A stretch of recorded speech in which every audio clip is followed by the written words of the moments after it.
कश्मीर आज बदल रहा है, टूरिज्म रिकॉर्ड्स नंबर पे हैं, इलेक्शन हो चुके हैं, लेकिन ग्राउंड पे डिबेट्स अभी भी हैं। आइडेंटिटी, प्रॉपर्टी राइट्स, स्टेटहुड का सवाल जो अभी भी ऑनगोइंग है। ये कहानी अभी कंप्लीट नहीं हुई है, ये इवॉल्व हो रही है। तो चलिए मैं आप पे एक सवाल छोड़ता हूँ, क्या आर्टिकल 370 हटाना इंडिया के लिए सही डिसीजन था?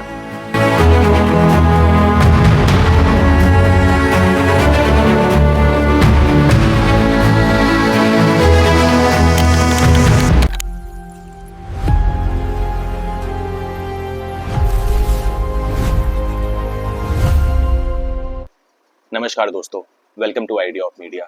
एक दिन, सिर्फ एक दिन, 72 साल पुरानी एक डील खत्म कर दी गई। दोस्तों, इंडिया आजाद हुआ था 15 अगस्त 1947 को, लेकिन उस वक्त एक रियासत भी आजाद हुई थी जो बाकी इंडिया से बिल्कुल अलग थी। उसका अपना कॉन्स्टिट्यूशन था, उसके अपने कानून थे, अपनी अलग पहचान थी। उस जगह का नाम था जम्मू एंड कश्मीर। 72 साल बाद 5 अगस्त 2019 एक प्रेसिडेंशियल ऑर्डर आया, पार्लियामेंट में एक अनाउंसमेंट हुआ, कश्मीर में इंटरनेट बंद हो गया और फिर दिसंबर 2023 में सुप्रीम कोर्ट ने अपना फैसला सुनाया। यह है आर्टिकल 370 की पूरी कहानी। 70 साल की पॉलिटिक्स, 3 प्राइम मिनिस्टर, एक सुप्रीम कोर्ट और एक डिसीजन जो आज भी डिबेट में है। आज पर आइडिया ऑफ मीडिया पर हम समझेंगे कैसे जम्मू एंड कश्मीर से आर्टिकल 370 हटाया गया। बात शुरू करते हैं 1947 से, जब इंडिया और पाकिस्तान आजाद हुए तो 563 से ज्यादा रियासतें थी जो इंडिया या पाकिस्तान में मर्ज होनी थी। इन्हें प्रिंसली स्टेट्स कहते थे। इनमें से एक थी जम्मू एंड कश्मीर। यहां एक महाराजा थे हरि सिंह, हिंदू महाराजा, मुस्लिम मेजोरिटी रियासत।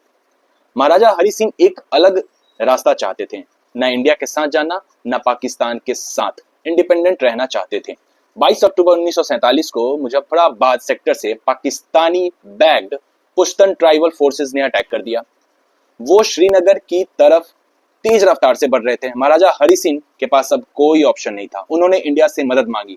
नेहरू जी ने कहा, पहले एसोसिएशन साइन करो। 26 अक्टूबर 1947 महाराजा हरि सिंह ने इंस्ट्रूमेंट ऑफ एसोसिएशन साइन किया, लेकिन उन्होंने सिर्फ 3 सब्जेक्ट्स में इंडिया को पावर दी। पहला डिफेंस, दूसरा फॉरेन अफेयर्स और तीसरा कम्युनिकेशन। बाकी सब जम्मू एंड कश्मीर अपने हाथ में रखा। ये कोई कंप्लीट मर्जर नहीं था, ये एक कंडीशनल एसोसिएशन था और इसी कंडीशनल एसोसिएशन ने आर्टिकल 370 को जन्म दिया। जनवरी 26, 1950 इंडिया का कॉन्स्टिट्यूशन लागू हुआ और उसमें एक आर्टिकल था जो सिर्फ और सिर्फ जम्मू एंड कश्मीर के लिए बना था, आर्टिकल 370। इसका ड्राफ्ट किया था शेख अब्दुल्ला ने, जिन्हें लोग शेरे कश्मीर कहते थे, और एन गोपालास्वामी आयरनगर ने, जो जम्मू एंड कश्मीर के एक्स प्राइम मिनिस्टर रहे थे। तो आर्टिकल 370 ने क्या दिया जम्मू एंड कश्मीर को? 4 बड़ी चीजें। पहली, जम्मू एंड कश्मीर का अपना अलग कॉन्स्टिट्यूशन होगा। बाकी किसी भी स्टेट का अलग कॉन्स्टिट्यूशन नहीं था पूरे हिंदुस्तान में। दूसरा, आर्टिकल 35A सिर्फ जम्मू एंड कश्मीर के पार्लियामेंट रेसिडेंट को प्रॉपर्टी खरीदने का हक, सरकारी नौकरी का हक, स्कॉलरशिप का हक मिलेगा। बाकी Indian citizen Jammu and Kashmir में जमीन नहीं खरीद सकते।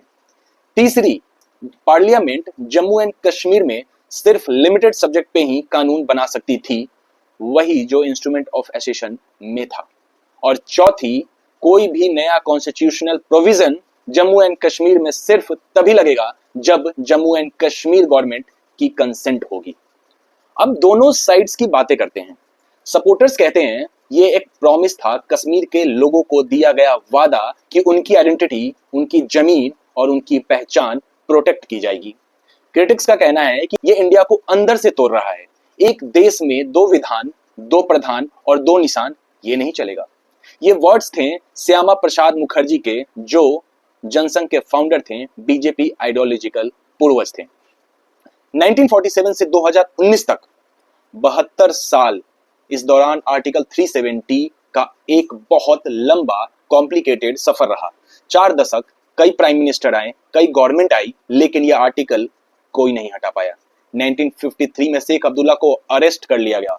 एलेक्स रीजन, पाकिस्तान के साथ सिंपैथी और आजादी की बात करना। जम्मू एंड कश्मीर की पॉलिटिक्स में इनस्टेबिलिटी शुरू हो गई थी जो डिकेड्स तक चलती रही।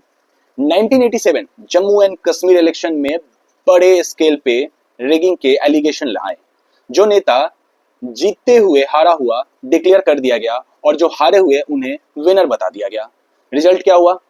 वो लीडर्स जो इलेक्शन में हारे उन्होंने हथियार उठा लिए। कश्मीर में आर्म्ड इंसर्जेंसी का एक सीरियस फेज शुरू हो गया।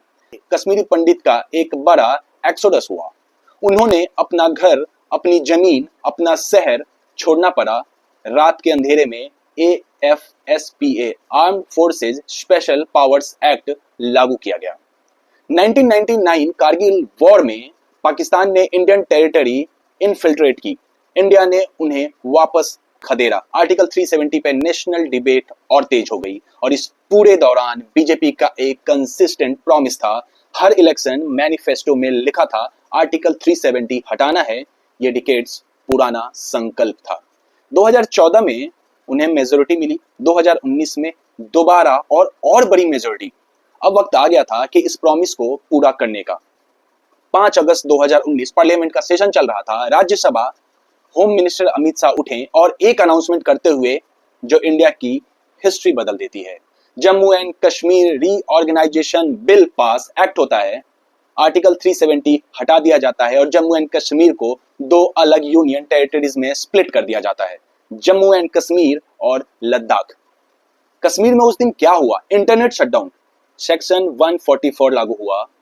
हजारों एडिशनल ट्रूप्स डिप्लॉय किए गए। ऑपोजिशन लीडर नजरबंद किए गए। श्रीनगर की सड़कें सुनी हो गई। गवर्नमेंट का कहना था यह प्रिकॉशन था, डेवलपमेंट और पीस के लिए जरूरी था। क्रिटिक्स का कहना था यहां डेमोक्रेसी का गला घोटा गया है, लोगों की आवाज बंद कर दी गई है। पाकिस्तान ने इंटरनेशनली कंडेम किया, यूनाइटेड नेशन में इशू उठाया और इंडिया के ऑपोजिशन पार्टी जैसे Congress, national conference PDP supreme court तक चले गए। 22 पिटीशन, एक हिस्टोरिकल कॉन्स्टिट्यूशनल बैटल के लिए स्टेज भी सेट हो गई थी। अगस्त 2023 सुप्रीम कोर्ट में हियरिंग शुरू हुई। 5 जज constitutional bench chief justice DY Chandrachud की लीड में। यह था इंडिया का लीगल हिस्ट्री का एक लैंडमार्क मोमेंट। 22 पिटीशन, 16 दिन की हियरिंग, 60 से ज्यादा घंटे के आर्गुमेंट्स। इंडिया का कॉन्स्टिट्यूशनल हिस्ट्री का शायद सबसे लंबा और कॉम्प्लेक्स केस। पिटिशनर की तरफ से सीनियर एडवोकेट कपिल सिब्बल ने 14 घंटे आर्गुमेंट की। उनका कहना था प्रोसेस बिल्कुल गलत था। आर्टिकल 370 हटाने के लिए जम्मू एंड कश्मीर का कॉन्स्टिट्यूंट असेंबली की कॉन्क्यूरेंस जरूरी थी और वो असेंबली 1956 में डिसॉल्व हो चुकी थी। तो कंसेंट कहां से आई? गवर्नमेंट की तरफ से सॉलिसिटर जनरल तुषार मेहता ने 11 घंटे तक आर्गुमेंट किया और उनका कहना था आर्टिकल 370 एक टेम्पररी प्रोविजन था। कॉन्स्टिट्यूशन का टाइटल ही देखो, टेम्पररी, ट्रांजिशनल और स्पेशल प्रोविजन। एक टेम्पररी प्रोविजन 70 साल तक परमानेंटली नहीं चल सकता। 11 दिसंबर 2023 फैसला आया। 5 में से 5 जज और एक ही फैसला, आर्टिकल 370 का एब्रोगेशन कॉन्स्टिट्यूशनल था। JNK के इंटरनल सोवरेनिटी बाकी स्टेट से फंडामेंटली अलग नहीं थे और सुप्रीम कोर्ट ने ऑर्डर दिया इलेक्शन सितंबर 2024 तक करवाएं जाएं जम्मू एंड कश्मीर में। कोर्ट ने क्लियरली कहा आर्टिकल 370 एक टेम्पररी प्रोविजन था, इसका परमानेंटली अप्लाई करना कॉन्स्टिट्यूशन की ओरिजिनल इंटेंट के अगेंस्ट था। 2024 में इलेक्शन हुए, नेशनल कॉन्फ्रेंस ने गवर्नमेंट बनाई, डेमोक्रेसी वापस आई जम्मू एंड कश्मीर में। तो दोस्तों ये थी आर्टिकल 370 की 70 साल की कहानी।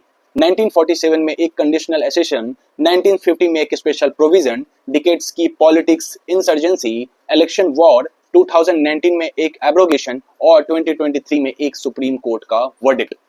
कश्मीर आज बदल रहा है, टूरिज्म रिकॉर्ड्स नंबर पे हैं, इलेक्शन हो चुके हैं, लेकिन ग्राउंड पे डिबेट्स अभी भी हैं। आइडेंटिटी, प्रॉपर्टी राइट्स, स्टेटहुड का सवाल जो अभी भी ऑनगोइंग है।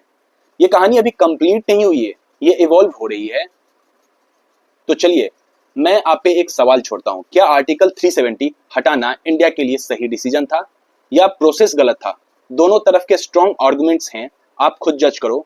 कमेंट में आप बताओ कि ये आपको वीडियो कैसा लगा। अगर आपको ये वीडियो इंफॉर्मेटिव लगी तो प्लीज सब्सक्राइब करो आइडिया ऑफ मीडिया को। तब तक के लिए मैं हूं अभिषेक, धन्यवाद, जय हिंद।